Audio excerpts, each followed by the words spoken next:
तेषामहं समृद्धता मृत्यु संसार सागरात भवामी नचिरात पार्थ मय्यावेशित चेतसाम। किंबहुना धनुर्धरा जो मातेची आई उदरा तो मातेचा सोयरा केतुला पहा। देवी मी तया जैसे असती तैसी या कळी काळ नोकुनिया घेतला पट्टा।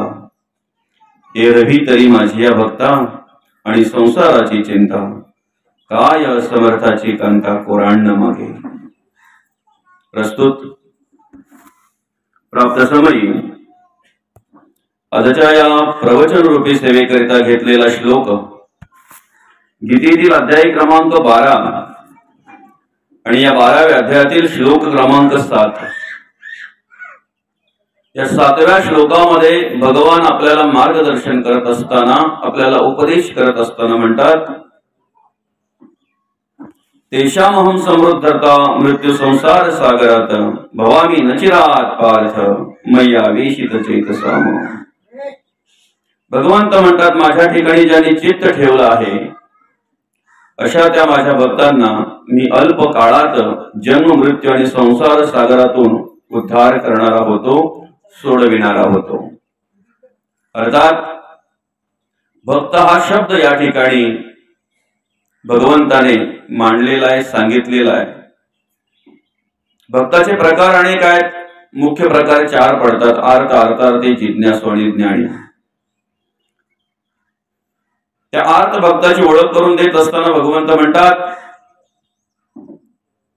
दुःखातून निवृत्त होण्यासाठी, दुःखाचं हरण होण्यासाठी जो माझं नामस्मरण करतोय, जो मला आठवतोय, जो माझं स्मरण करतोय, तो आर्त भक्त आहे। मला जाणून घेण्यासाठी भगवंत म्हणतात, जो माझं स्मरण करतो तो जिज्ञासू आहे। केवळ अर्थ प्राप्त व्हावं, आर्थिक बळ प्राप्त व्हावं म्हणून जे देवाचा परमार्थ करतायत, देवाचं स्मरण करतायत, त्याला अर्थार्थी म्हणतायत। आत्मज्ञानाची प्राप्ती करून स्वतःमध्ये बदल घडवून देव पाहण्यापेक्षा देव कसं होता येईल आणि देव होता होता मग देवाची अनुभूती येते, मग देवाचा साक्षात्कार होतो, आत्मप्रचिती येते। विष्णुमय जग वैष्णवांचा धर्म भेदाभेद भ्रम मंगळ। तर देवाचं अस्तित्व सर्वत्र आहे। हे आत्मज्ञानाने जाणून घेण्यासाठी जो भगवंताची सेवा करतोय, तो भगवंताचं स्मरण करतोय, त्याला ज्ञानी भक्त म्हणतात। या 4 भक्तांपैकी भगवंत म्हणतात, ज्ञानी भक्त देवाला आवडतात, भगवंताला आवडतात। या ठिकाणी तुम्हाला जाणीव करून देत असताना भगवंत म्हणतात, जो भक्त माझ्या ठिकाणी चित्त अर्पण करतोय, ज्या भक्ताने माझ्या ठिकाणी चित्त ठेवलेलं आहे, त्याला मी अतिशय अल्प काळामध्ये, बरं का, अतिशय अल्प काळामध्ये या जन्म मृत्यू रूपी, त्याचप्रमाणे या संसार रूपी भवसागरातून, बंधनातून मी त्याला सोडवत असतो, त्याची मुक्तता करतो अगदी अल्प काळामध्ये। अभंगावर अर्थपूजा बांधण्याआधी, अर्थातच या श्लोकावर अर्थपूजा बांधण्याआधी, श्लोकावर विवरण घेण्याआधी, ज्या निमित्ताने या ठिकाणी आपण ही प्रवचन सेवा आयोजित केलेली आहे, या बेहेरे गावातील हे कथोरे परिवार आणि कथोरे परिवारातील हे दादा, अर्थातच कैलासवासी हरेश सुभाष कथोरे, दादांचं सोमवार दिनांक 4 नोव्हेंबर अर्थातच सोमवार 11/2024 रोजी हृदयविकाराच्या तीव्र झटक्याने देहांत झाला। अतिशय दुःखद असं निधन झालं आणि त्यांच्या उत्तर कार्यांच्या निमित्ताने आपण या ठिकाणी ही प्रवचन सेवा आयोजित केलेली आहे। खरं तर अतिशय कमी वयामध्ये दादांचं जाणं झालं, वय वर्ष अवघा 32 वय म्हटल्यानंतर हे या जगाचा निरोप घेण्याचं वय नाही आहे, जाण्याचं वय नाही आहे, मृत्यूचं वय नाही आहे। पण तरी सुद्धा या ठिकाणी भगवंताने आम्हाला जन्माला घालतानाच आपल्या बरोबर जन्माच्या बरोबर मृत्यू दिलेला आहे. जन्म आणि मृत्यू यातला मधला जो काळ आहे त्याला आयुष्य म्हणतात आणि ते आयुष्य प्रत्येकाला वेगवेगळं दिलेलं आहे. प्रत्येकाला वेगवेगळं आयुष्य दिलेलं आहे. जन्म ही आपल्या हातात नाही आहे, मृत्यू ही आपल्या हातात नाही आहे. मधलं आयुष्य किती असावं हे आपल्या हातात नाहीये, पण कसं असावं हे आपल्या हातात आहे. आणि म्हणून अतिशय अल्प आयुष्यामध्ये या दादाने तुमचा आमचा निरोप घेतला. खर तर हे दोघे जण भाऊ नरेश दादा आणि हरीश दादा ज्या वेळेला एकत्रितरित्या कार्य करत असताना आपल्या जगण्याचा वागण्याची कल्पना, आपल्या जगण्याचा वागण्याचं नियोजन ज्या वेळेला दोन भाऊ एकत्र करत असतात त्यावेळेला त्या दोन्ही भावांच्या स्वप्नातही नसते, त्या दोन्ही भावांना माहितीही नसतंय की काही वेळानंतर, काही काळानंतर एखादा भाऊ माझी साथ सोडणार आहे. आयुष्याचं नियोजन करत असताना ते अनेक वर्षापर्यंतच नियोजन करत असतात. पण एखादी गोष्ट स्वप्नवत घडावी, रात्री डोळे मिटण्याच्या आधी आम्ही उद्याचं प्लॅनिंग करत असतो, आम्ही उद्याचं नियोजन करत असतो. एका भावाने कुठल्या दिशेला जायचं, दुसऱ्या भावाने कुठल्या दिशेला जायचं, एका भावाने काय काम करायचं, काय कार्य करायचं सकाळी, दुसऱ्या भावाने काय काम करायचं याचं नियोजन आम्ही करत असतो. पण आमच्या स्वप्नातही नसते की त्यातलाच एखादा भाऊ आणि त्याचे सकाळी रात्री मिटलेले डोळे सकाळी उघडणार नाहीत हे आमच्या स्वप्नातही नसतंय. आणि अशा प्रकारे स्वप्नावत एखादी घटना घडावी, अशा प्रकारची ही घटना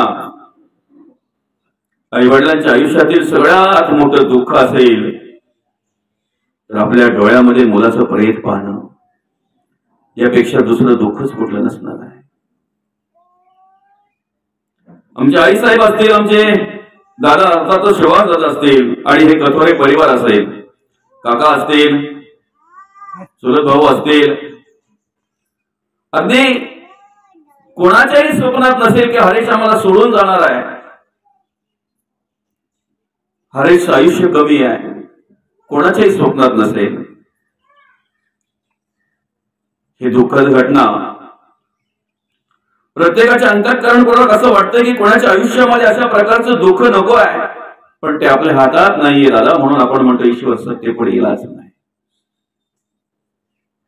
ही संपूर्ण सृष्टी ज्याच्या सत्तेने चालते त्याच्याच सत्तेने तुम्ही आम्ही कार्य करत असतो. आणि म्हणून त्याची ओळख करून देत असताना, त्याची जाणीव करून देत असताना जगद्गुरु तुकोबा म्हणतात, साले हे शरीर कोणाचे सत्य कोण बोलविते हरिविना, देखवी ऐकवी एक नारायण तयाचे भजन चुकू नका. माणसाची देव चालवी अहंता मीची एक करता म्हणून, वृक्षाचे ही पान हाले त्याची सत्ता, राहिली अहंता मग कुठे. एखाद्या झाडावरचं पिकलेलं पान ज्या वेळेला खाली पडतंय ना त्यावेळेला माणसाला काही वाटत नाही, कारण ते पिकलेलं आहे. पण हिरवागार देठ असलेलं, हिरवगार असलेलं पान ज्या वेळेला स्वतःहून आपोआप पडतंय त्यावेळेला माणूस सुद्धा विचार करत असतो, हे हिरवं पान पडलं का पडलं. याची वेळ नव्हती गळून पडायची, पण आता पडलेला आहे. पडलेलं आहे ते स्वीकारावं, परत लावण्याचा अधिकार आपला नाही. बरं का? पडलेलं आहे ते स्वीकारावं. दैव ज्यात दुःख भरले दोष नापणाचा, पराधीन आहे जगती पुत्र मानवाचा. दोन ओंडक्यांची होते सागरात भेट, एक लाट तोडी दोघा पुन्हा नाही गाठ. क्षणिक तेवी आहे बाळा मेळ माणसाचा, दोष ना कुणाचा, दोष ना कुणाचा. ऋणानुबंधाच्या गाठी आहेत आणि ऋणानुबंधाने या घरामध्ये जन्म घेतला. हरीश दादा आणि नरेश दादांचा भाऊ म्हणून कार्य करत होता, सुभाष दादांचा मुलगा पुत्र म्हणून या ठिकाणी कार्य करत होता. ज्याप्रमाणे एखाद्या सागरामध्ये दुभंगलेले दोन ओंडके ज्या वेळेला लाटांच्या संयोगाने एकत्र येत असतात, काही काळ ते एकत्र राहत असतात, एकमेकावर प्रेम करत असतात, एकमेकाला जीव लावत असतात, एकमेकाचे होऊन गेलेले असतात, पण ज्या वेळेला दुसरी लाट एखादी अशा प्रकारे येते ना की त्या दोन्ही ओंडक्यांना दुभंगून टाकते, कितपर्यंत कुठपर्यंत आयुष्याचं दुभंगून टाकते. आता कितीही जरी आपल्या आयुष्यामध्ये प्रगती झाली, आता कितीही जरी आपल्या आयुष्यामध्ये काही जरी करायचं ठरवलं आमच्या नरेश दादांनी, तरी प्रत्येक वेळेला मात्र हरीश दादांची आठवण आल्याशिवाय राहणार नाही, प्रत्येक वेळेला. कारण खांद्याला खांदा लावून चालणारा, साथ देणारा भाऊ मात्र आज राहिलेला नाही. दुःखद घटना आहे. अगदी लहान मुलापासून ते वृद्धापर्यंत प्रत्येकाला दुःख व्हावं अशा प्रकारे ही घटना घडलेली आहे. पण हे थांबवून आपल्या हातात नाही आहे. मग काय स्वीकारावं? दैवजात दुःखे भरले दोष ना कुणाचा, पराधीन आहे जगती पुत्र मानवाचा. एखादी घटना घडल्यानंतर आम्ही तर्कवितर्क करत असतो, असं केलं असतं ना तर असं झालं नसतं, आणि असं जर झालं असतं तर तसं झालंच नसतं. हे तर्कवितर्क आमचे झाले, पण त्याच्या मनामध्ये काय आहे, त्या विधात्याच्या मनामध्ये काय आहे, त्या विधात्याचं कार्य काय आहे, त्याची कल्पना सुद्धा आम्ही करू शकत नाही, तो विचारही आम्ही करू शकत नाही. आणि म्हणून सर्वात जास्त दुःख असेल तर माझ्या ताईसाहेबांना, अर्थातच एवढ्या अल्प वयामध्ये त्यांना वैधव्य यावं यासारखं दुसरं दुःखच नाही. आता ते बाळ या ठिकाणी आलं होतं, हरीशचाच मुलगा ना तो, बघा ना, अजून त्याला जाणीवही नाहीये बरं का. 4 तारखेला ही घटना घडली, त्या दिवशी या ठिकाणी अनेक माणसं आली दादांच्या अंतिम संस्कारासाठी, दादाचा निरोप घेण्यासाठी, दादाचं दर्शन घेण्यासाठी, अंतिम दर्शन घेण्यासाठी. ही माणसं कशासाठी आलेली आहेत हा विचारही त्याच्या मनामध्ये नसेल. त्या बाळाच्या मनामध्ये किती विराग असेल, ते किती लहान आहे, अजून त्याचं त्याला काही कळत नाही. आज 4 तारखेपासून तर आजतागायत आमच्याकडे अनेक प्रकारची माणसं येतात, आमच्या दुःखामध्ये सहभागी होत आहेत. माझी आई रडते, माझी आजी रडते, माझे आजोबा रडतात, माझा काका काकी सगळ्यांच्या डोळ्यामध्ये अश्रू आहेत. फक्त पाहण्याचं काम करते, पण त्याला माहित नाहीये सगळं का, कशामुळे, कशासाठी चालू आहे. आज अनेक माणसं या ठिकाणी येतील, तो खरं तर डोळ्यामध्ये पाहिल, पण त्याला कळणार नाही की हे सगळे कशासाठी जमलेले, नेमकं काय घडलेलं आहे. स्वतःला काही न कळावं, अगदी एवढं अज्ञान असताना बापाचं छत्र हरपलं. आयुष्यामध्ये याच्यासारखं दुःख नाहीये, आयुष्यामध्ये याच्यासारखं दुःख नाही.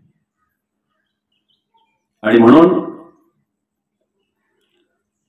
अतिशय तीव्र अशा हृदयविकाराच्या झटक्याने कैलासवासी हरीश दादा सुभाष कथोरे यांचं सोमवार दिनांक 4/11/2024 रोजी दुःखद निधन झालं. आणि त्यांच्या उत्तर कार्यांच्या निमित्ताने आपण या ठिकाणी आज ही प्रवचन सेवा आयोजित केलेली आहे.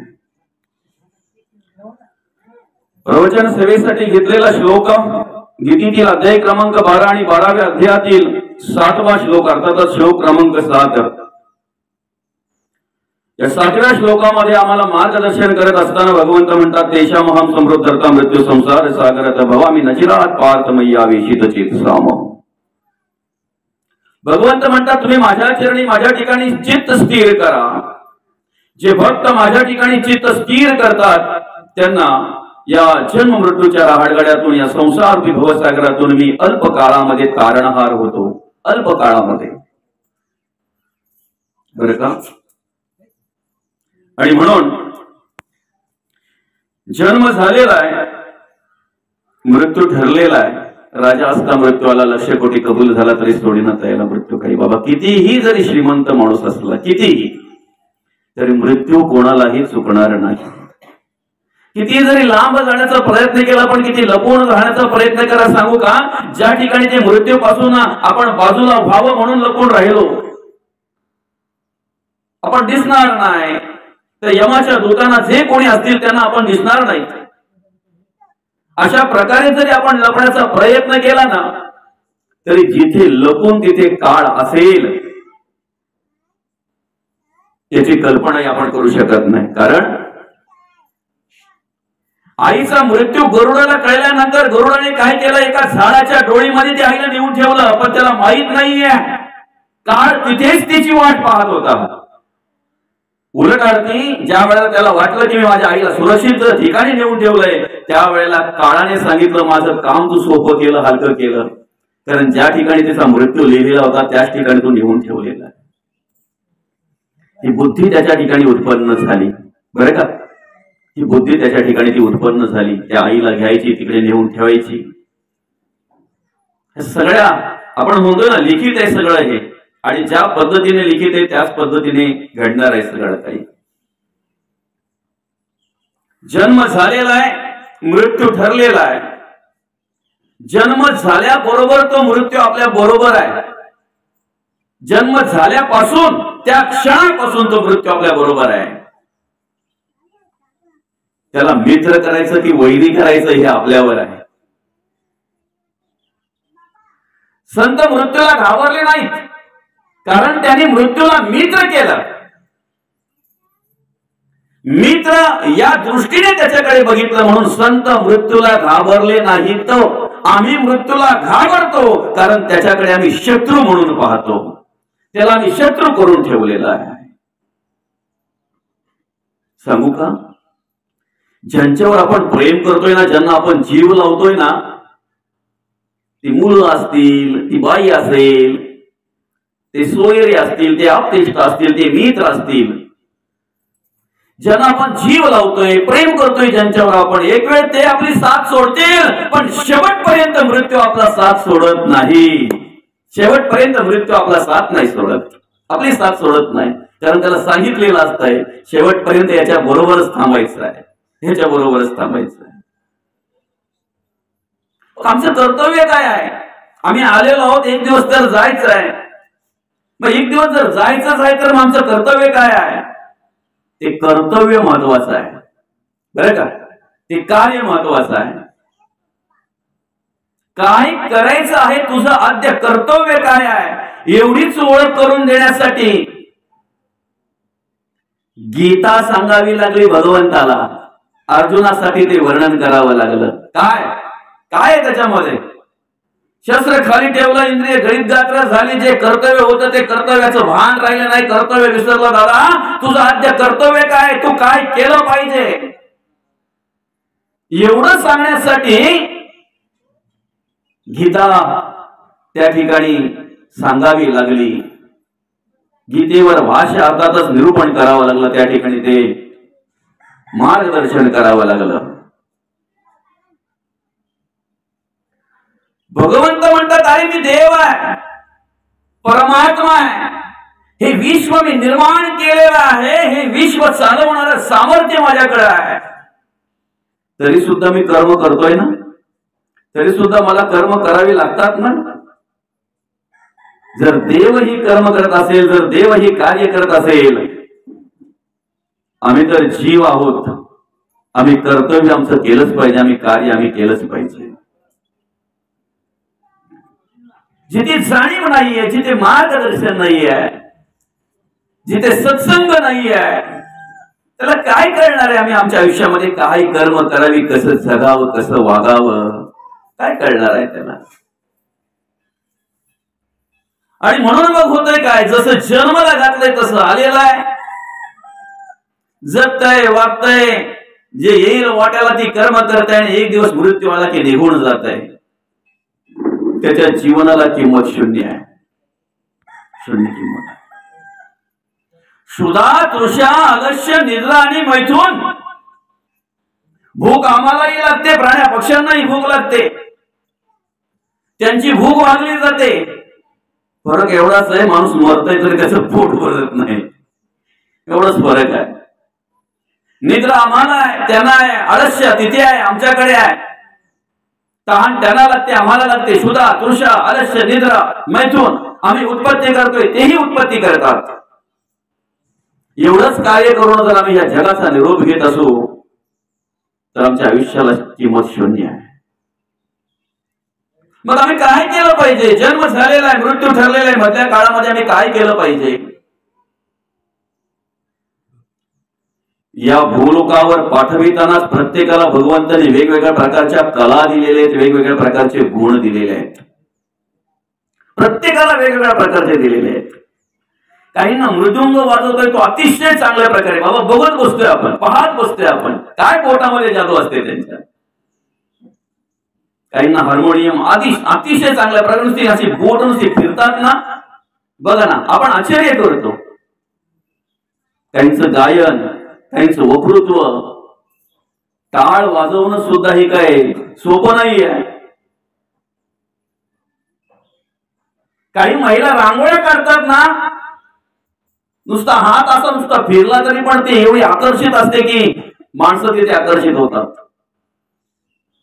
काहींच्या हाताला चव असते, काय टाकतात काय नाही, पण नुसतं कांदवणी केलं तरी पण माणूस पोटभर जेवतो. हे कला आहे, हे गुण आहेत आणि प्रत्येकाला वेगवेगळ्या प्रकारच्या दिलेल्या आहेत.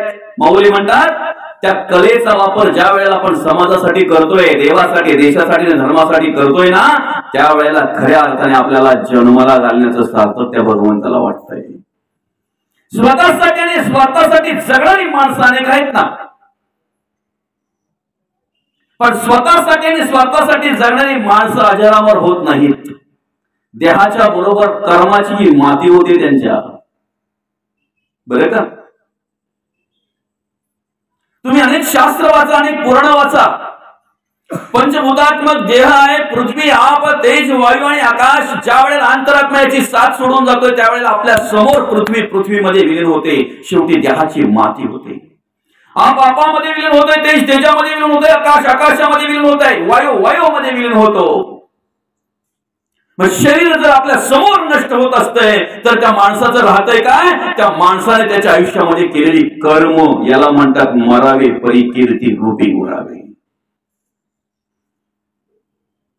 स्वतःसाठी आणि स्वार्थासाठी जगणाऱ्या माणसाची कर्म आणि कीर्ती राहत नाही. खर तर ज्यांच्या उतार कार्यांच्या निमित्ताने आपण या ठिकाणी आज ही प्रवचन सेवा आयोजित केलेली आहे, हे पाटील परिवार, अर्थातच हे कथोरे परिवार. या परिवाराचं कार्य आपल्याला राजकीय क्षेत्रामध्ये पाहायला मिळत आहे, सामाजिक क्षेत्रामध्ये पाहायला मिळतंय, आध्यात्मिक क्षेत्रामध्ये पाहायला मिळतंय.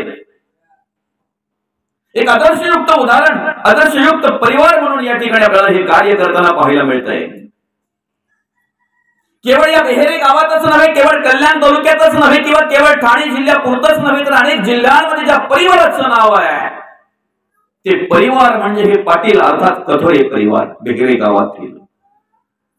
भगवंताने जे आपल्याला दिलेलं आहे ना, त्याचा आनंद आपण घेता घेता इतरांनाही घेता यावा. जे दिलेलं आहे ते, जे काही कला दिलेले आहेत, काहींना कला संपन्न केलेले, काहींना गुण संपन्न केलेला आहे, काहींकडे शरीरयष्टी दिलेली आहे, काहींकडे ते बळ दिलेलं आहे, काहींची बुद्धी काम करते, बरं का, काहींना आर्थिक दिलेलं आहे. जे काही दिलं असेल बळ आपल्याला भगवंताच्या कृपेने, जे बळ प्राप्त झालं असेल त्या बळाचा वापर आपण स्वतःसाठी करता करता समाजासाठी कशा प्रकारे करता येईल याचा विचार आपण केला पाहिजे. ऋणानुबंधाच्या गाठी आहेत. ज्या घरात आम्ही जन्माला आलेलो आहोत, ज्या आई वडिलांच्या पोटी आम्ही जन्माला आलेलो आहोत, त्या आई वडिलांचे ऋण आहेत, म्हणून त्या ठिकाणी आम्ही आई वडिलांची सेवा केलीच पाहिजे जर ऋणातून मुक्त व्हायचं आहे तर. ज्या समाजामध्ये आम्ही जन्माला आलेलो आहोत त्या समाजाचे आमच्यावर ऋण आहेत. जर आम्हाला ऋणातून मुक्त व्हायचं आहे तर समाजासाठी काहीतरी करणं हे आमचं कर्तव्य आहे. ज्या कुटुंबामध्ये आम्ही जन्माला आलेलो आहोत त्या कुटुंबासाठी काहीतरी करणं हे आमचं कर्तव्य आहे. ज्या बाईच्या बरोबर आमचं लग्न झालेलं आहे, ऋणानुबंधाच्या गाठी आहेत, जी मुलं आमच्या पोटी जन्माला आलेली आहेत त्यांची सेवा करणं, त्यांचं संगोपन करणं आमचं कर्तव्य आहे. पण हे सगळं करत असताना जर तेवढ्याच गोष्टींमध्ये आम्ही अडकून राहिलो आणि तेवढ्याच गोष्टींमध्ये जर आम्ही गुंतून राहिलो तर आमचं आयुष्य गोलगोल होऊन जातंय. पुनरपी जननम पुनरपी मरणम पुनरपी जननी जठरी शयनम. बरं का, मौलींच्या भाषेत सांगायचं झालं म्हणजे उपजे ते नासे आणि नासे ते पुनरपी दिसे, हे घटिका यंत्र परिभ्रमेगा. याच्या पलीकडे आमचं कर्तव्य आहे. आम्ही स्वतःसाठी जगता जगता इतरांसाठी जगता आलं पाहिजे. आमच्या संसाराला आकार देता देता, आमच्या घराला आकार देता देता, आमच्या घरामध्ये घरपण आणता आणता आमच्याकडून इतरांचे घर उद्ध्वस्त तर होत नाहीत ना? आमच्याकडून इतरांचे संसार तर उद्ध्वस्त होत नाहीत ना? हाही विचार आमच्या अंतःकरणामध्ये आला पाहिजे. अरे आपण सुखाने जगावा ना, आपण जगण्याचा आनंद घ्यावा ना, पण आपण सुखामध्ये जगता जगता आपल्या सुखासाठी आपण कोणाला दुःख तर देत नाहीत ना? आमच्या समाधानासाठी आम्ही कोणाला त्रास तर देत नाहीत ना? कोणाचा द्वेष मत्सर तर करत नाहीत ना? याचा पहिला विचार आम्ही केला पाहिजे. ज्याप्रमाणे आम्ही या ठिकाणी जगत असताना आमच्या आयुष्याची पुढची व्यवस्था करतो, उद्याचा सूर्य आम्ही पाहू की नाही याची खात्री नसताना सुद्धा 20 वर्षापर्यंतचा नंतरचा विचार आज आम्ही करून ठेवतोय. काही पॉलिसीवाले जर आमच्या घरी आला तर आम्हाला बसल्या बसल्या मारून टाकतात, आम्हालाही माहित नाही. बरं का, तुम्ही महिन्याला अमुक अमुक असे असे भरा. उद्या कदाचित जर तुमचं काही बरं वाईट झालं, ऐकण्याच्या स्थितीत असतो माणूस, पण एवढं स्मरणात ठेवत नाही की माझं बरं वाईट होणार आहे. त्यांचं म्हणणं बरोबर आहे ना, काय चुकीचं आहे? उद्या सकाळ जर तुमचं काही बरं वाईट झालं तर तुमच्या मुलांना, तुमच्या बाईला अमुक अमुक असं असं मिळेल, तुमच्या परिवाराला अमुक अमुक असं असं मिळेल. आणि समजा जर झालंच नाही तर 20 वर्षापर्यंत जर तुम्ही हे भरत राहिलात तर 20 वर्षानंतर तुम्हाला एवढे मिळतील. ज्याचं भविष्य काळ उत्तम प्रकारे हवा आहे ना, त्यासाठी वर्तमान काळामध्ये त्यांनी क्रिया केलीच पाहिजेत, कर्म केलीच पाहिजेत. बरं का, पण वर्तमान काळामध्ये क्रिया करत असताना एवढ्या उत्तम प्रकारे क्रिया करावी की भविष्य काळामध्ये त्याचा त्रास होणार नाही याचा विचार केला पाहिजे. आम्ही दिवसभर कार्य करत असताना एवढं प्रामाणिकपणे काम करावं ना की रात्रीच्या वेळी ज्या वेळेला आम्ही झोपतोय ना, गादी आहे, अंतरी आहे, घोंगडी आहे, माहित नाही, अंग टाकल्या बरोबर झोप लागली पाहिजे, डोळे मिटल्या बरोबर झोप लागली पाहिजे. जर प्रामाणिक असाल तर. नाही, गोळ्या घेऊन पण झोप लागत नाही, झोपेच्या गोळ्या घेऊन पण झोप लागत नाही जर प्रामाणिकपणा नसेल तर. शतवर्ष वैने मिळे त्यात बाळपणा नेता गेले, तारुण्य विसरले विषयांकडे, वृद्धपणी नाना रोग भोगणे लागे, कर्म भोग आता भगवंताचा योग कोणे वेळे.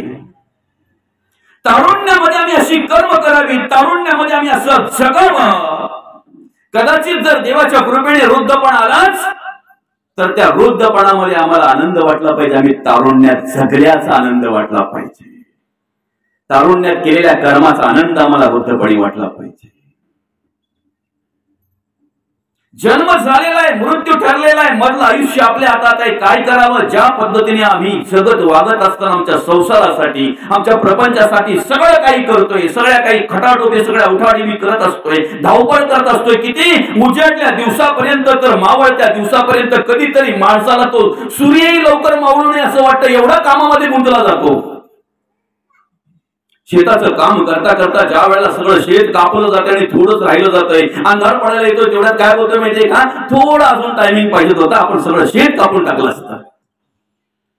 सगळे भारे त्याने जोडलेले, पण 4-5 भारे राहिलेले आहेत, तेवढा अंधार पडला दिसत नाही. पण मग काय होतं माहितीये का? थोडा उजेड अजून राहिला असताना, म्हणजे काय त्याचा बोलण्याचा उद्देश, अजून जर सूर्य जरा उशिरा मावळला असताना तर हे राहिलेले भारे पण आम्ही जोडले असते. म्हणजे संसारासाठी, प्रपंचासाठी, आपल्या घरादारासाठी, आपल्या मुलाबाळांसाठी काम करत असताना माणसाला दिवसही अपुरा पडतो.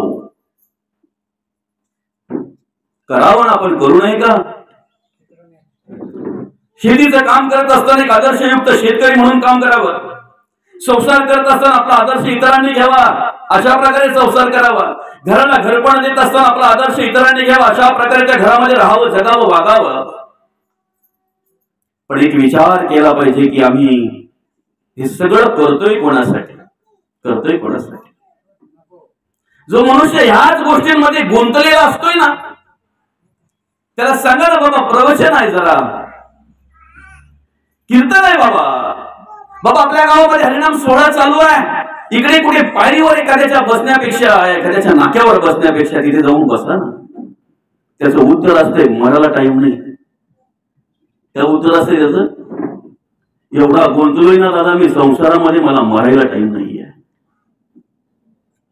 तो आल्यानंतर तसं बोलू नको की मला टाइम नाही, तुझ्याकडे टाइम नसतानाही तो तुला घेऊन जाईल दादा, टाइम नसतानाही घेऊन जाईल. कारण देह त्याचा आहे. कोणाचा देह? हे काळाचे धन कुबेराचे. येथे मनुष्याचं काय आहे? आणि म्हणून जशी आम्ही या ठिकाणी व्यवस्था करतोय की ना आमची, त्या पद्धतीने आम्हाला पुढची व्यवस्था करता आली पाहिजे. जो माणूस कधी प्रवचन श्रवण करत नाही, कधी कीर्तन श्रवण करत नाही, अध्यात्म माहीतच नाही, त्याला भक्ती माहीतच नाही, नास्तिक विचाराने जगतोय, कार्य करतोय, धावपळ करतोय, हाडाची काळा करतोय, रक्ताचं पाणी करतोय, मुलांसाठी, बायकोसाठी, संसारासाठी, आपल्या प्रपंचासाठी, तोच माणूस शेवटी एकांतात असा एखाद्या कोपऱ्यामध्ये बसून वृद्ध अवस्था जेव्हा प्राप्त होते ना, स्वतःचं शरीर बाबा ज्या वेळेला त्याला साथ देत नाही ना, हातपाय चळचळा कापायला लागतात, नातू चेष्टा करायला लागतात, पोरं ऐकत नाहीत, सुना अधवा बोलायला लागतात, त्यावेळेला तोच माणूस एखाद्या कोपऱ्यात बसून विचार करत असतो, जगलो रे मी, आयुष्यभर जगलो, मुलाबालांसाठी खूप काही केलं मी, बाईसाठी खूप काही केलं मी, माझ्या कुटुंबासाठी खूप काही केलं मी, इतरांसाठी जगलो रे, पण स्वतःसाठी मात्र जगायचंच राहून गेलं. स्वतःसाठी मात्र काहीच केलं नाही, काहीच केलं नाही. मग स्वतःसाठी आपण काय करावं? तर बघा, एक राज्य असं होतं की त्या राज्यामध्ये त्याच राज्यातल्या एखाद्या माणसाला 5 वर्षासाठी राजा नेमायचा. बरं का? त्याची 5 वर्ष पूर्ण झाली की त्याला एका अभयारण्यामध्ये नेऊन सोडायचा. हा नित्य नियम चालू होता बाबा. त्याच राज्यातला एखादा माणूस राजा म्हणून त्या राजगादीवर बसवायचा. 5 वर्षे त्याची पूर्ण झाली, 5 वर्षे राजा म्हणून त्या ठिकाणी तो काम करणार, कार्य करणार. 5 वर्षे पूर्ण झाली की त्याला अभयारण्यात नेऊन सोडायचं. कल्पना करा ना, नुसती एखादी खुर्ची भेटली 5 वर्षासाठी तर ती सुटत नाही. काय अवस्था होती ती त्याची त्यालाच माहिती. बरं का? राजा म्हणून राजगादीवर बसलेला असताना त्याचा उपभोग घेतल्यानंतर जर त्याला अभयारण्यात सोडत असतील तर त्याची अवस्था काय होत असेल फक्त विचार करा. कधीतरी चांगल्या दिवसामध्ये आम्ही चांगलं कार्य करत असताना, सुखाने जगत असताना अचानक आमच्यावर एखादा प्रसंग यावा आणि त्यावेळेला अचानक आमची परिस्थिती बदलावी, मग अवस्था काय होत असेल फक्त कल्पना करा. 4-4.5 वर्ष त्या ठिकाणी राजगादीवर बसून प्रत्येक त्या गादीचा आनंद घ्यायचा, त्या सुखाचा आनंद घ्यायचा. पण 4.5 वर्षानंतर राहिलेल्या 6 महिन्या मात्र काळजी करून 4.5 वर्षे आलेलं मांस सगळं निघून जायचं. जे काही बळ असायचं ना बाबा, तब्येत भारी व्हायची ना त्याची 4.5 वर्षामध्ये. पण नंतरचे 6 महिने काळजी करून कारण मेलेल्या माणसाला जाळते तिला चिता म्हणतात आणि जिवंत माणसाला जाळते तिला चिंता म्हणतात. ती चिंता त्याला शेवटच्या 6 महिन्यामध्ये चाळत असत. प्रत्येक राजा ज्या वेळेला त्याचं ते टाइम भरायचा, पूर्ण व्हायचा, त्यावेळेला ते राजवाड्यातील सगळी माणसं जेव्हा त्याला, त्या राज्यातील माणसं जेव्हा त्याला त्या अभयारण्यात सोडायला जायची, रडत जायचे, दुःख व्हायचं, खूप दुःख, खूप वेदना व्हायच्या त्यांना. बरं का? असे अनेक राजे होऊन गेले. पण झालं काय, एकाची ज्या वेळेला नेमणूक राजा म्हणून केली त्यावेळेला त्याने अतिशय चांगल्या प्रकारे कार्य केलं, धर्माचं कार्य केलं, नीतीने जगला, सगळ्या राज्यातील माणसांना सुख समाधान देण्याचं काम केलं. त्या प्रजेला सुद्धा वाटत होतं की याला वर्ष वाढवून द्यावीत की काय. अशी काही माणसं असतात, आपल्या मनात असते त्याला वर्ष वाढवून द्यायची, पण सरकारी नियम नाही ना तसा. 5 वर्षात परत झालंच पाहिजे. ते प्रजेचा विचार केला, प्रजेला जे ज्या वेळेला पाहिजे त्या वेळेला त्याने दिलं. आनंदी सगळी प्रजा आणि प्रजेच्या प्रत्येकाच्या मनामध्ये विचार की खरं तर पुढची 5 वर्ष सुद्धा या राजाला आपण द्यायला पाहिजेत. पण त्यांचा नियम होता, कोणी असू द्या, किती मोठा असू द्या, कसाही असू द्या, 5 वर्षामध्ये राजा बदलायचा म्हणजे बदलायचा. 4 वर्ष पूर्ण झाली, 4.5 वर्ष पूर्ण झाली आणि 4.5 वर्षानंतर ती प्रजा त्या राजाकडे पाहायला लागली. पण राजामध्ये काही बदल होत नाही. तब्येत कमी व्हायचा विचारच नाही. उलट आरती जसे दिवस जवळ आले त्याचे ती राजगादी सोडायचं, तसं उलट आरती तो तेजस्वी, प्रफुल्लित, आनंदी वाटायला लागला. 5 वर्ष पूर्ण झाल्यानंतर ज्या वेळेला प्रजेने त्याला अभयारण्याकडे न्यायला सुरुवात केली त्यावेळेला राजा हसतोय. अरे विचार करायला लागले, आतापर्यंत सगळे राजे रडत गेले, चिंताग्रस्त व्हायचे, खंगायचे, तब्येत कमी व्हायची, विचार करायचे, पण हा राजा मात्र हसत चाललेला आहे. कुठल्याही प्रकारची चिंता नाही आहे, राहवतच नाही. म्हणून प्रजेने विचारलं, राजासाहेब आतापर्यंत सगळे रडत गेले हो, पण तुम्ही असंच चाललेलं आहे. त्यावेळेला राजाने सांगितलं, या ठिकाणी मी 5 वर्ष कार्य करत असताना तुमचं संगोपन केलं, तुम्हाला सांभाळलं, प्रजेला सुख द्यायचं काम केलं, मला जेवढं चांगलं करता येईल तेवढं करण्याचं काम केलं. पण फक्त एवढंच काम केलं नाही, या 5 वर्षामध्ये मला ज्या अभयारण्यात तुम्ही सोडणार आहात ना, त्या ठिकाणी या राजवाड्यापेक्षा चांगला राजवाडा मी तयार केलेला आहे. मग मला चिंता कसली ती? आम्हालाही आमचं आयुष्य जगत असताना हेच काम करायचं आहे. नरदेव म्हणून कार्य करत असताना, मनुष्य देह म्हणून कार्य करत असताना या ठिकाणी आम्हाला पुढचा विचार करायचा आहे, मरणोत्तर आमची अवस्था काय आहे? मरणोत्तर अवस्था काय आहे? गरुड पुराण वाचा, कळेल. पण सगळंच मनावर घेऊ नका, भीकेला लागाल. जबाबदारीने बोलतो. त्याच्याबरोबर गाथा पण वाचा, मग कळेल आपण काय करावं ते. बरं का बाबा? कारण आपण जे गरुड पुराण वाचतोय ना, ते 18 पुराणांपैकी एक पुराण पूर्ण नाही. 18 पुराणांपैकी जे एक पुराण आहे त्याला 319 अध्याय आहेत. गरुड पुराणाला ओरिजिनल गरुड पुराण जे आहे ना त्याला 319 अध्याय आहेत. त्याच्यामध्ये 3 संहिता आहेत बाबा. एक आचारसंहिता, एक धर्मसंहिता आणि एक ब्रह्मसंहिता. जी मधली धर्मसंहिता आहे ना, त्या धर्मसंहितेतील काही अध्याय या पुराणामध्ये घेतलेले, या ग्रंथामध्ये घेतलेले आहेत आणि त्याच्यातून ते 18 अध्याय तयार केलेले आहेत. काही आपल्या मनाचं टाकलंय त्या लेखकाने. बरं का? असू दे, चला ठीक आहे, हरकत नाही. फक्त आपला विचार काय की वाचा, त्याच्यामध्ये जे घेण्यासारखं आहे ते घ्या. ज्या वेळेला एखादा माणूस आपल्यातून निघून जातो त्यावेळेला तो 13 दिवस आपल्या दरवाज्यात असतो, आपल्या घराजवळ असतो, आपल्या घरात असतो. मग या 13 दिवसामध्ये आम्ही कसं जगावं, कसं वागावं, कशा प्रकारे कार्य करावं ते त्या ठिकाणी सरळ सांगितलेलं आहे. आपल्या घरातील माणूस गेलेला आहे, त्या ठिकाणी अतिशय शांतता हवी आहे. त्या घरात तुम्ही जेवढं नामस्मरण कराल ना तेवढं चांगलं आहे. बरं का? प्रणवाचा उच्चार करा. जर कुठला मंत्र तुमचा पाठ नसेल, नुसता ओम जरी म्हटलं तरी पण चालेल, ओम नमः शिवाय म्हटलं तरी चालेल. मृत्युंजय, महामृत्युंजय जो मंत्र आहे, ओम त्र्यंबकम यजामहे सुगंधिं पुष्टिवर्धनम उर्वारुकमेव वंदनात् मृत्युर्मोक्षेमामृतः. नामस्मरण करा. त्या घरामध्ये अजिबात कोणाची निंदा होता कामा नये, त्या काळामध्ये कोणाचा द्वेष होता कामा नये. त्या काळामध्ये ग्रंथ वाचन करा. स्वर्गरोहण असेल, नाशिकेत असेल, गरुड पुराण असेल, जे काय असेल ते करत चला. 13 दिवसानंतर ज्या वेळेला आता कसं असते माहितीये का, त्यामध्ये 3 प्रकारच्या विधी सांगितलेल्या आहेत. प्रेतकल्पामध्ये 3 प्रकारच्या विधी सांगितलेल्या आहेत. आपण जी करतोय ती. आणि काही ठिकाणी काय केलं जाते, माणूस गेल्यापासून प्रत्येक दिवशी एक एक पिंड तयार केलं जाते. असं 10 पिंड प्रत्येक दिवशी केली जातात. आपण काय करतोय, दशक्रियांच्या दिवशी 10 पिंड एकाच ठिकाणी करतोय. हरकत नाही, हरकत नाही, आपल्या सोयीप्रमाणे आपण करतोय. पण जसं आईच्या गर्भातील बाळाच्या उत्पत्तीचं वर्णन शास्त्रामध्ये केलेलं आहे, 7 दिवसापासून पुढे त्याची निर्मितीला सुरुवात होते. मातेच्या शोणीत पित्याच्या रक्त संपर्क झाला जननी गर्भात.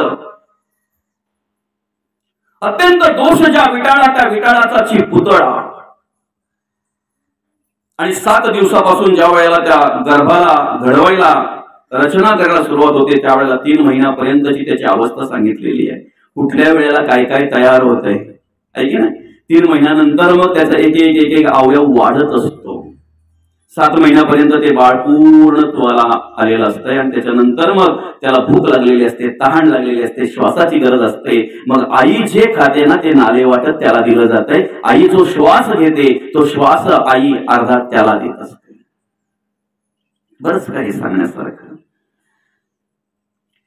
जसं त्या ठिकाणी शास्त्रामध्ये आईच्या गर्भातील बाळाच्या निर्मितीची रचना मांडलेली आहे की नाही, त्या पद्धतीने त्या ठिकाणी आपण एक एक पिंड तयार करत असताना त्या माणसाचा कुठला एक एक अवयव तयार होतो ते मांडलेले बरे का बाबा.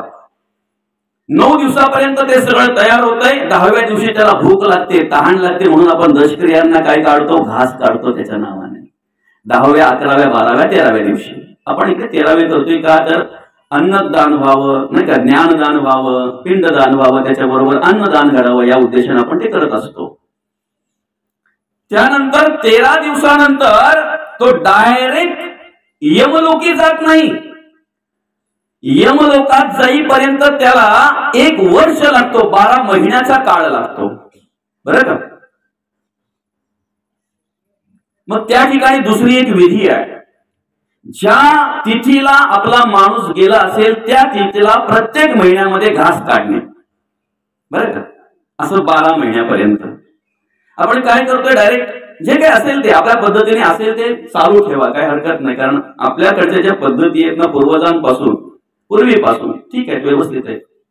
कुठेही जरी आपण गेलो ना माऊली, तरी आपल्याला कितीही जरी ज्ञान असेल तर तिथं आपलं डोकं वापरून चालत नाही. कारण त्यांची पूर्वीपासून पद्धत काही चालत आलेली असते, तिथे आपण काही करून जमत नाही बरं का. फक्त जेवढं चांगलं करता येईल ना तिथे सुद्धा तेवढं चांगलं करा. आजचा दिवस बघा ना, 11 11:30 वाजेपर्यंत माणसं येतात म्हणून प्रवचन आयोजित केलं जात आहे. केलं पाहिजे, याची गरज आपल्याला आहे. पण कधी संपतंय असे गुदगुले होता कामा नाहीत. कारण तुम्हाला सांगतो बघा, प्रवचन संपल्यानंतर आपली चर्चा काय चालते ती बघा, ती त्या माणसासाठी चांगली आहे की वाईट याचा विचार करा, त्याचा विचार करा. मग तो नियम सांगितलेला आहे, आपण पाणी देताना सुद्धा जर मृत्युंजय महामृत्युंजय मंत्र जर आपला पाठ नसेल ना, ओम नमः शिवाय म्हणा चालेल, प्रणवाचा उच्चार करा, नुसता ओम जरी म्हटलात ना तरी चालेल बरं का. तिरोधक ज्या वेळेला आपण देतोय की नाही, पाणी ज्या वेळेला देतोय की नाही, त्यावेळेला त्या नामस्मरणाचा विचार आपण केला पाहिजे त्या ठिकाणी. आणि मग त्याला 1 वर्ष ज्या वेळेला लागतोय की नाही, त्यावेळेला मध्य भागामध्ये त्याला 16 प्रकारची नगरं लागतात. त्या 16 प्रकारच्या नगराचा उल्लेख केलेला आहे.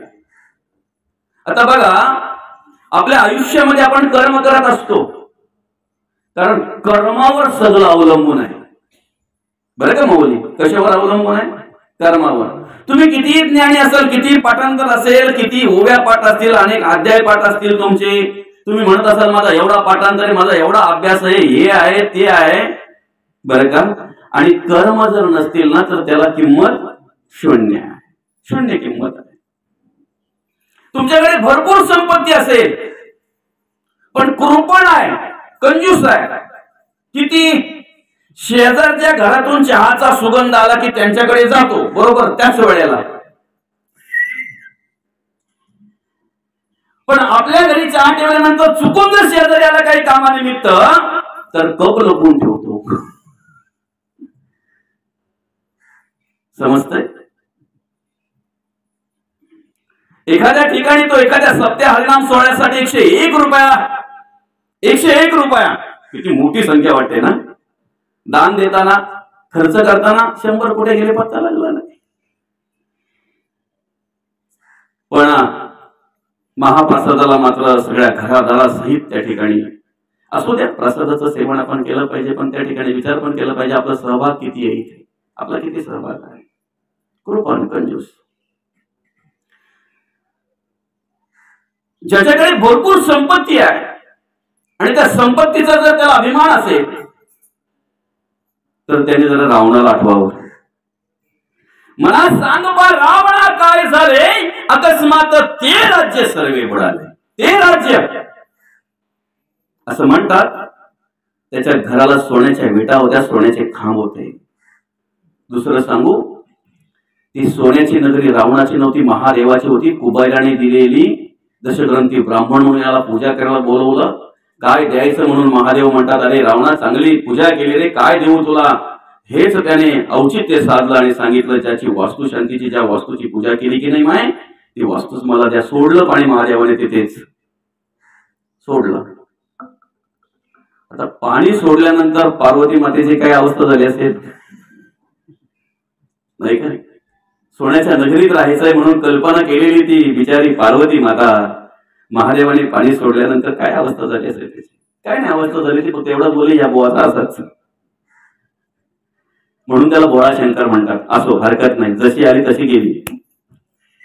जेवढ्याला आणलं तेवढ्याला दिलं, जशी आली तशी गेली ना भाऊ, बरोबर आहे की नाही? म्हणून संपत्तीचा जर अभिमान कोणाला असेल तर त्याने त्याला आठवावं. दुसरं, ज्याला ज्ञानाचा अभिमान असेल, हा ग्रंथ माझा मुखोद्गत आहे, हा ग्रंथ माझा पाठ आहे, खूप ओव्या माझ्या, खूप अभंग माझे पाठ आहेत, त्यांनी सुद्धा रावणाला आठवावं, कारण तो दशग्रंथी ब्राह्मण होता. दशग्रंथी कशाला म्हणतात? 4 वेद आणि 6 शास्त्र,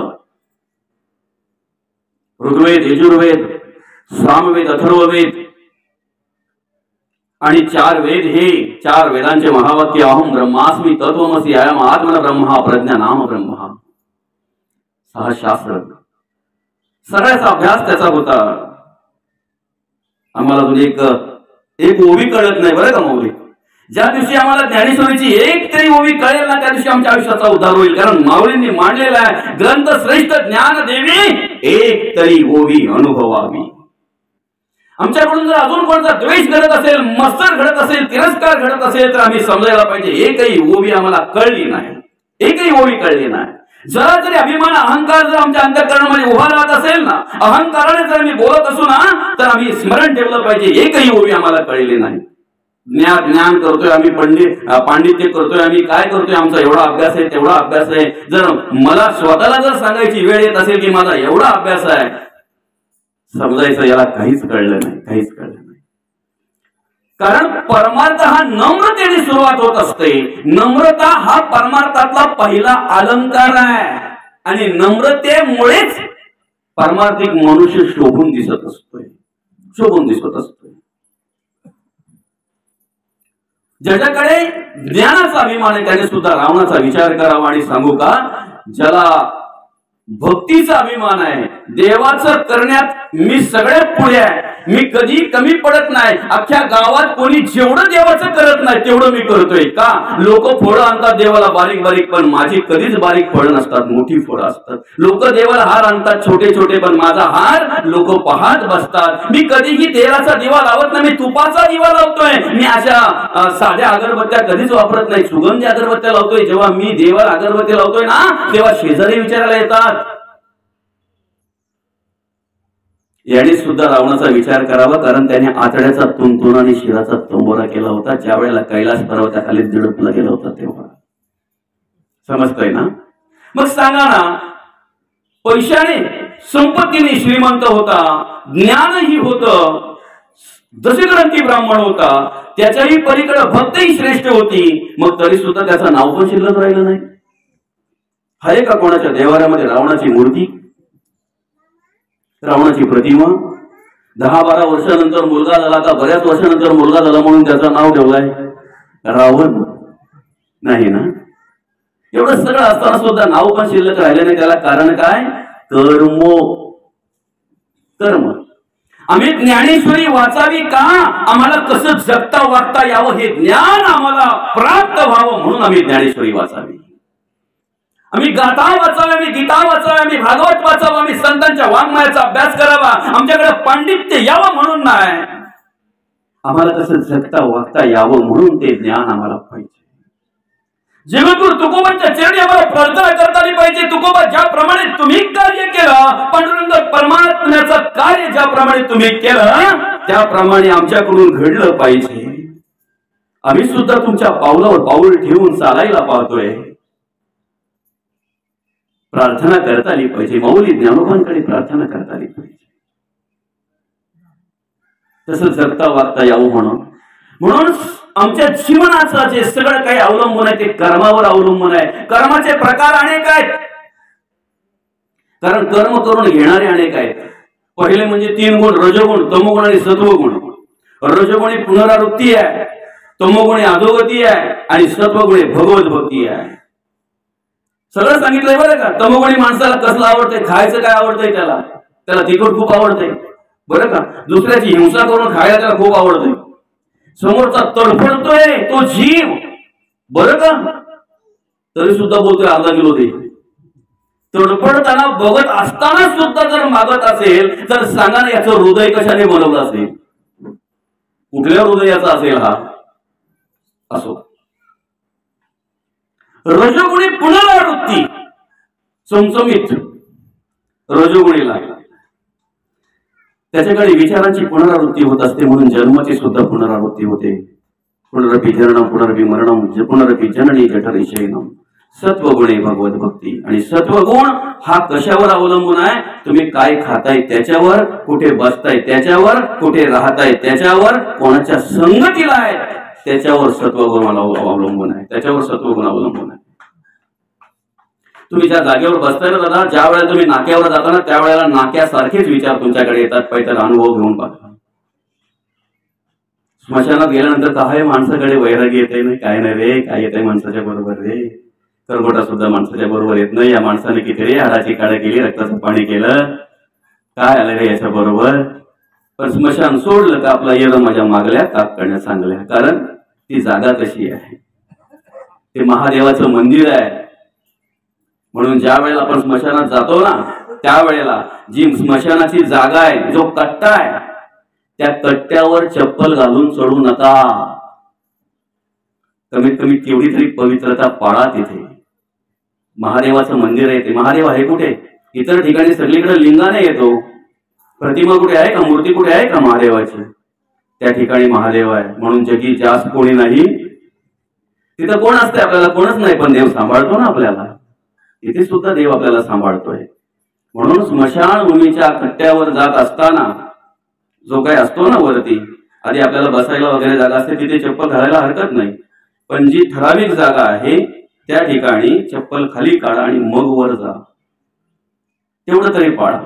आता बघा, प्रत्येकाच्या ठिकाणी याच्यापासून मृत्यू झाल्यापासून तर स्मशानापर्यंत दादा प्रत्येक गावात वेगवेगळ्या पद्धती आहेत. त्याच्यानंतर तिसऱ्या दिवशी जे आपण काही करतोय ते पण वेगवेगळ्या पद्धती आहेत. सगळ्यांकडे वेगवेगळ्या पद्धती. त्याच्यामध्ये आपण इंटरफेअर करू नका. त्या पूर्वीपासून त्यांच्या आहेत, त्यांच्या आजा पंजापासून आहेत ना, ठीक आहे, ते गेले ना मोक्षाला, त्यांना काय मिळाली ना चांगली गती, जातील ना, त्यात काय एवढं विशेष. पण ज्या काही गोष्टी बदल करण्यासारख्या आहेत, आता चप्पल घालू नका तर तुम्ही तिथं बोलून चालणार नाही का आमच्या आजा पंजांनी घातली आम्ही पण घालू, तर ते चालणार नाही. कारण का माहिती आहे का? त्यांना जाणीव नव्हती, त्यांना माहिती नव्हती, आपल्याला कळलं नाही. आता आपण तो नियम पाळला पाहिजे. दुसरं, तुम्ही तिलोदक देताना त्या ठिकाणी मत्सर करू नका, तिरस्कार करू नका, कोणाशी गप्पा मारू नका, नको त्या गोष्टी करू नका. भांडणाच्या गोष्टी, द्वेषाच्या गोष्टी, मत्सराच्या गोष्टी अशा काही करू नका. नामस्मरण करा. कमीत कमी ओम जरी बोललात तरी थोडंफार पुण्य तुमचं त्याला जाईल ना. आपण कशासाठी, आपल्याला आमंत्रित कशासाठी केलेलं असतंय, आपण कशासाठी येतोय, ह्याच कारणास्तव येत असतो. असो, कर्म अनेक आहेत. काम, क्रोध, लोभ, मद, मत्सर, दंभ, संशय, चिंता, असूया, अद्वय, भावना, कल्पना, इष्णा, वासना, आशा, ममता, तृष्णा कमी आहेत त्या. आता घर भरलंय ना, आहे की नाही बाबा. एक एक गुंजीर आमचं पाय कुडतरून जाते, आम्हाला पत्ता लागत नाही. सकाळी उठल्यावर ज्या वेळेला गरम पाणी त्या पायाला लागतं तेव्हा बोलते, अरे आमचा अर्धाच आहे, फुका मारून मारून त्याने कुडतलं, तुला काय कळतंय. वासना धामीन पडली गेला, घालून वेंटाळी वमी करला, जीवाला आली वेळोवेळा भयानक. काम मगर मिठी, सुटेना तिरस्कार लागता, तुटेना मदमत्सर, होटेना भुली पडली. म्हणून कर्मावर सगळं अवलंबून आहे. कर्म जरी अनेक प्रकारचे असले तरी कर्माचा प्रकार मात्र दोन पडतात. त्याच्या प्राप्तीचे प्रकार दोन पडतात. कर्म केलेल्याचं फळ दोन प्रकारचं असतंय, पुण्य आणि पाप. दोनच प्रकार, तिसरा प्रकार नाही. पुण्य आणि पाप. आता बघा, 16 नगरातून जाताना हे बरोबर घेऊन जायचंय गाठोडं. समजतंय ना? 13 दिवस पूर्ण झाल्यानंतर यमलोकापर्यंत ज्या वेळेला मनुष्य जात असतो त्यावेळेला त्याला वर्ष किती लागतात? 1 वर्ष लागतो, 12 महिने लागतात. त्या 12 महिन्याच्या काळामध्ये तो एक एक नगर पुढे पुढे पुढे पुढे चालत असतो. ते नगर म्हणजे आपल्या वालकासारखं, बेऱ्यासारखं ना खडवलीसारखं नाही. ते चित्र समोर बघितल्याबरोबर त्याला त्याचं जीवन आठवते, त्याचे कर्म आठवतात. आणि आयुष्यात कधीही मान्य न करणारा मनुष्य मी खोटा आहे, मी वाईट कर्म केलेली आहे, मी लोकांशी भांडलो, मी लोकांमध्ये भांडण लावली, मी द्वेष केला, मत्सर केला, मी पाप कर्म केले, मी माझ्या आई बहिणीकडे वाईट नजरेने बघितलं. कधीही स्वतःहून मान्य न करणारा ज्या वेळेला ती नजर पाहतोय ना, त्यावेळेला मात्र स्वतः त्या ठिकाणी मान्य करत असतोय, मी अशी काय पाप केली की मला ह्या नगरातून आता जावं लागणार आहे. तलवारीच्या पातीची धार असलेल्या पानांची झाडं आहे, त्या झाडांना लटकून जावं लागणार आहे, स्पर्श करून पुढे जावं लागणार आहे. काय वेदना होत असतील. पुवाची नदी